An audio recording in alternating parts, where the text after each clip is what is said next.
आज का विषय है सेल्फिश। आप सभी जानते हैं जिस दौर में सभी लोग चल रहे हैं, इस दौर में ये देखा जा रहा है कि अधिक से अधिक लोग सेल्फिश होते जा रहे हैं। आपने भी अपने लाइफ में ऐसे लोगों को देखा होगा, महसूस किया होगा और कभी-कभी उन परिस्थितियों का सामना भी किया होगा। किसी के सेल्फिश होने के कारण आपको वो दर्द, वो मुश्किलें भी सामना करना पड़ा होगा। तो वास्तव में देखा जाए तो व्यक्ति आज सेल्फिश क्यों है, कारण क्या है? कोई ना कोई कारण तो होगा उसके पीछे, क्योंकि उसे ऐसा लग रहा है कि आज जो रिश्तों के बीच में या जहाँ वो जॉब कर रहा है, जो भी बिजनेस कर रहा है, कि वहाँ शायद लोग जो हैं वो उसकी केयर नहीं कर रहे हैं। लोग एक दूसरे का ध्यान नहीं दे रहे हैं। जब एक दूसरे का कोई ध्यान नहीं देता है तो एक स्वाभाविक प्रक्रिया हो जाती है, एक ह्यूमन नेचर है। सबको ऐसा लगता है कि ऐसे दौर में, ऐसे माहौल में सेल्फिश होना बहुत ज़रूरी है। इसलिए उनको ऐसा प्रतीत होने लगा है लोगों को कि इससे बेहतर ये है कि सेल्फिश होकर के रहा जाए, क्योंकि जो लोग उनके साथ व्यवहार करते हैं, कई लोग होते हैं बहुत दूसरों को कोऑपरेट करते हैं, लेकिन उसके बाद भी उन्हें जब ये लगता है कि लोग सेल्फिश हैं, अपना काम निकालते हैं और उसके बाद वो भूल जाते हैं, पहचानते भी नहीं हैं। तो लोगों को जो उनका जो बैड एक्सपीरियंस है उसके कारण ही वो अधिक सेल्फिश होते जा रहे हैं। हम ये नहीं कह रहे हैं किसी को व्यक्तिगत तौर पर और न ही सभी को ग्रुप में कि आप लोग सेल्फिश हैं। हम तो ये कह रहे हैं कि क्योंकि विषय ही चर्चा की जा रही है कि सेल्फिश किसको कहा जाए, तो उस विषय में चर्चा कर रहे हैं कि सेल्फिश मतलब क्यों लोग हो रहे हैं, कारण क्या है, वजह क्या है, कोई ना कोई रीज़न तो होगा। तो जब उस रीज़न को समझ लेंगे तो निश्चित है उसका निराकरण भी समझ सके। और अब तो इस माहौल में आप समझ रहे हैं सेल्फिश लोगों की परसेंटेज कुछ ज़्यादा ही बढ़ती जा रही है। आप देख रहे हैं चाहे वो पर्सनल लाइफ में हो, निजी जीवन में हो, वहाँ पर भी आप देख रहे हैं लोग कितने सेल्फिश होते चले जा रहे हैं। फिर उसके बाद आप फैमिली मैटर में देख लीजिए, रिलेशनशिप में देख लीजिए, जॉब में देख लीजिए, या कोई भी प्रोफेशन है उसके अंदर आप देख लीजिए कि जो सेल्फिश लोग हैं वो अधिक से अधिक होते जा रहे हैं। तो उसके रीज़न तो हैं, इसमें कोई शक नहीं है, हर कोई अपना रीज़न बता देता है, वो अच्छी बात है और लोगों को बताना भी चाहिए अपनी बात। लेकिन जो वास्तविकता है कि जब कोई व्यक्ति रिलेशनशिप में या फैमिली के बीच में सेल्फिश हो जाएगा, तो आप विचार करिए, परिवार का यदि हर सदस्य केवल सेल्फिश हो जाए तो वो परिवार संगठित रूप में कैसे चल पाएगा, या किसी समूह में लोग सेल्फिश हो जाएं तो कैसे चल पाएगा। इसी प्रकार से जब आप समाज के अंदर सेल्फिश हो जाएं तो समाज कैसे चल पाएगा। तो आप ये देखेंगे हर क्षेत्र में, जीवन के हर पार्ट में, हर क्षेत्र में यदि व्यक्ति सेल्फिश हो जाए, हर कोई सेल्फिश हो जाए, तो फिर कैसे संसार चल पाएगा, कैसे लोग संगठित रूप में रह पाएंगे। फिर तो सभी अलग अलग ही हो जाएंगे। अक्सर ये देखा गया है पहले परिवारों में कि लोग सेल्फिश हो जाते हैं, सेल्फिश हो करके अपनी गृहस्थी अलग कर लेते हैं। फिर जब वो अलग होते हैं, दो चार का ही परिवार रह जाता है, पति पत्नी उनके बच्चे, उसमें भी सेल्फिश हो जाते हैं। पति पत्नी के लिए, पत्नी पति के लिए, और बच्चे माँ बाप से, और माँ बाप बच्चों से। तो जब ऐसी सिचुएशन आ जाएगी कि हर तरफ लोग सेल्फिश हो जाएंगे तो उसकी रिजल्ट क्या निकलेगी। इस स्थिति में तो हर व्यक्ति अकेला बचेगा, फिर उसके साथ कोई सपोर्ट करने वाला, साथ देने वाला, दुख सुख में या दुख में भी कोई साथ देने वाला ही नहीं होगा, और ना ही उसकी खुशियों को कोई बांटने वाला होगा। तो खुशी हो या गम हो, दुख हो या सुख हो, मान हो या अपमान हो, कुछ भी हो, कैसी भी परिस्थितियाँ आती हैं, उनका सामना परिवार का हर सदस्य मिलजुल करके करता है।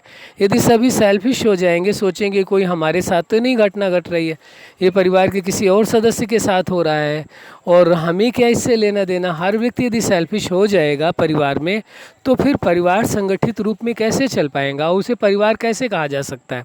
आप विचार करके देखें, हो सकता है कि आपके लाइफ में आपको ऐसा कटु सत्य है या ऐसा बैड एक्सपीरियंस करने को मिला हो, तो लेकिन हम ये नहीं कहते हर व्यक्ति ऐसा है, ये हम कहते ही हमारी इंटेंशन नहीं है। लेकिन ये अवश्य कहते हैं कि यदि कहीं ऐसा आपको दिखाई देता है दूसरों के बीच में, या आपको अपने आप में में लगता है, तो यदि अपने आप में लगता है तो आप अपने आप को चेंज कर सकते हैं कहीं आवश्यकता है तो। लेकिन दूसरों को चेंज करना तो ये मुश्किल है, ये आप भी जानते हैं, हम भी जानते हैं, सभी जानते हैं। लेकिन जो लोग इस बात को समझते हैं कि नहीं, यहाँ सेल्फिश होने से फैमिली में डिस्प्यूट बढ़ता है, फैमिली में जो संगठन है वो टूटता है या परिवार टूट जाता है, तो क्यों ना इस सेल्फिशपन को थोड़ा सा अलग किया जाए, तो संभव है कि परिवार में जो इतनी समस्याएं आ रही हैं वो नहीं आए। अब प्रश्न ये उठता है कि सेल्फिश एक दूसरा भी विषय आता है। एक विषय होता है सेल्फिश होने का मतलब है कि समाज की दृष्टि से, बाह्य दृष्टि से, परिवार की दृष्टि से, धन की दृष्टि से, प्रोफेशन में या उन मामलों में कहा जाएगा सेल्फिश होने वाली बात। अब विषय आता है, यदि इसका थोड़ा सा दूसरा यदि अर्थ निकाला जाए तो शायद कुछ उत्तम होगा। सेल्फिश माना होता है स्वार्थी, स्वयं के लिए जीने वाला, स्वयं के लिए कार्य करने वाला। अब आप देख लें, यदि किसी से आप दूसरे विषय में यदि बात करते हैं, किसी से आप पूछते हैं कि भाई आप कैसे हैं, क्या हो रहा है, तो कहते हैं कि हाँ बस ठीक है जी रहे हैं। कोई कह देता है हम तो अपने परिवार के लिए जी रहे हैं। अरे भाई, अभी तो आप कह रहे थे सेल्फिश है, स्वार्थी हैं। स्वार्थ माना स्वयं के लिए ही सब कुछ करते हैं, फिर कहते हैं हम तो परिवार के लिए जीते हैं, समाज के लिए जीते हैं। कोई कहता है हम राष्ट्र के लिए जीते हैं, कोई कहता है हम देश के लिए जीते हैं, कोई कहता है हम धर्म के लिए जीते हैं। मतलब हर तरफ हर व्यक्ति कुछ ना कुछ एक अलग उसकी ओपिनियन होती है कि हम इस कार्य के लिए जीते हैं। तो फिर स्वार्थी हुए कहाँ, सेल्फिश कहाँ हुए? एक्चुअल में हमें जो लगता है ऐसा कि वास्तव में कोई व्यक्ति सेल्फिश है ही नहीं, स्वार्थी है ही नहीं है। ये बाह्य रूप में दिखाई दे रहा है, वस्तुओं के लिए, धन के लिए, अन्य चीज़ों के लिए ऐसा लग रहा है कि सेल्फिश है। लेकिन वास्तविकता यदि सेल्फिश की रियल परिभाषा देखी जाए, यानी स्वार्थी होना, स्वयं के लिए कार्य करना, यानी सेल्फ लाइफ के लिए, तो अब आप सोच करके देखिए आप सेल्फ लाइफ के लिए क्या कर रहे हैं, अपने लिए क्या कर रहे हैं, पर्सनल लाइफ के लिए अपने लिए आप कर क्या रहे हैं। तो वहाँ पर आता है कि भाई अपने लिए तो फुर्सत ही नहीं है। जैसे एक सिद्धांत है, सबसे पहले व्यक्ति को किसका महत्व देना चाहिए, स्वयं का देना चाहिए, फिर उसके बाद परिवार का देना चाहिए, संबंधों का देना चाहिए, और तीसरे नंबर में धन की प्राथमिकता रखनी चाहिए। लेकिन हो क्या गया कि ज़्यादा से ज़्यादा लोग, हम ये नहीं कह रहे हर व्यक्ति, ज़्यादा से ज़्यादा लोग, परसेंटेज बढ़ रही है, इसलिए कहना पड़ रहा है कि वो या तो धन की प्राथमिकता देते हैं, या तो परिवार संबंधों की प्राथमिकता देते हैं, स्वयं की प्राथमिकता देते ही नहीं है। जब स्वयं की प्राथमिकता देते ही नहीं है तो फिर सेल्फिश हुए कैसे, स्वार्थी कैसे हुए? इस दृष्टि से यदि आप देखते हैं तो सेल्फिश नहीं कहा जाएगा। तो सेल्फिश का मतलब ही होता है जो स्वयं के लिए जीने वाला हो। अब आप अपने आप को देखें, क्या आप स्वयं के लिए जी रहे हैं, अपने विचारों के लिए, अपने विचारों को सम्मान देते हैं, अपनी भावनाओं के लिए जी रहे हैं, अपने डिसीजंस के अकॉर्डिंग जी रहे हैं, जो आपने अपनी लाइफ में रूल्स बनाए हैं उसके अकॉर्डिंग आप जी रहे हैं, जो आपकी सोच है, जो आपने अपने लाइफ में गोल निर्धारित किया है, क्या उसके लिए जी रहे हैं? यदि आप उसके लिए जी रहे हैं, अपने लिए जी रहे हैं, अपने सोच के लिए, अपने संकल्प के लिए, अपने विचार के लिए, अपनी भावनाओं के लिए, अपने गोल के लिए, अपने डिसीजन के लिए जी रहे हैं, तब माना जाएगा कि आप सेल्फिश हैं। और ये तो बाह्य दृष्टि से तो लग रहा है सेल्फिश है, वास्तव में आप विचार करके देखें क्या इसे सेल्फिश कहा जाएगा? तो रियल में जो स्वार्थी व्यक्ति होगा, जो स्वार्थी नहीं हो सकता वो परमार्थी कैसे हो सकता है? जो अपना स्वार्थ ही नहीं पूरा कर सकता, अपने लिए नहीं जी सकता है, वो दूसरों के लिए कैसे जी सकता है? सच्चाई तो यही है, सिद्धांत तो यही है कि जो व्यक्ति अपने जीवन को अपने तरीके से अपने लिए ही नहीं जी पा रहा है, वो यदि इस बात का दावा करे कि मैं पूरे परिवार, समाज या देश के लिए जी रहा हूँ, ये कैसे संभव है? सिद्धांत ये कहता है, बाकी आपकी मर्जी, जो आप स्वीकार करें इसमें हमें कोई एतराज़ नहीं है, न ही हम किसी प्रकार का आप पर कोई एलिगेशन लगा रहे हैं। तो इस सच्चाई को अच्छी तरह से समझ लेना है कि वास्तव में सेल्फिश की यदि रियल परिभाषा समझी जाए और उसको लाइफ में इम्प्लीमेंट किया जाए तो हम समझते हैं जो बाह्य सेल्फिश होने वाली बात है वो समाप्त हो जाए। अच्छा, प्रश्न उठता है जो बाह्य दृष्टि से लोग सेल्फिश होते क्यों हैं, रीज़न क्या है, क्यों सेल्फिश होते हैं? क्योंकि उनको लगता है कि सुख के साधन, ये भौतिक पदार्थ, ये धन, ये सारी चीज़ें जितनी ज़्यादा हमारे पास होंगी उतनी ही ज़्यादा हम सुखी हो सकते हैं, उतना ही ज़्यादा हमारे जीवन में शांति होगी, सुख होगा, आनंद होगा, यानी जीवन बड़ा आनंदपूर्ण होगा। और जब आप सच्चाई जानते हैं कि इन वस्तुओं से केवल यदि व्यक्ति को आनंद मिलता होता, ये सारी प्राप्तियां होती, तो उसको आवश्यकता क्या थी फिर?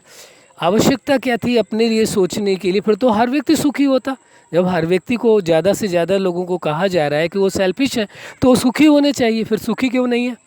उनके जीवन में तनाव क्यों है, टेंशन क्यों है, उनके जीवन में हज़ारों कॉम्प्लिकेशंस क्यों हैं? तो ये इस बात का प्रूफ है, सबूत है कि वास्तव में रियल सेल्फिश नहीं है, केवल ये बाह्य दृष्टि तो सेल्फिश है। और ये सेल्फिश की रियल परिभाषा समझ जाएं और उसके अनुसार चलने लगे तो जीवन बड़ा आनंदपूर्ण हो सकता। इसलिए वास्तविकता ये है कि रियल सेल्फिश बने, यानी स्वयं के लिए अपने जीवन को जिएं, जिससे आपका जीवन भी आनंदपूर्ण हो और आपके संबंधियों का भी जीवन आनंदपूर्ण हो, और जिनके भी संपर्क में आए उनको भी खुशियां दे सके। अच्छा, आप अपने जीवन में सफलता के शिखर तक पहुँचें, वह रियल सेल्फिश होकर के खुद भी खुश रहें और दूसरों को खुशियाँ बांटें, यही हमारी हार्दिक शुभकामना है। सदा खुश रहें, मुस्कुराते रहें। धन्यवाद।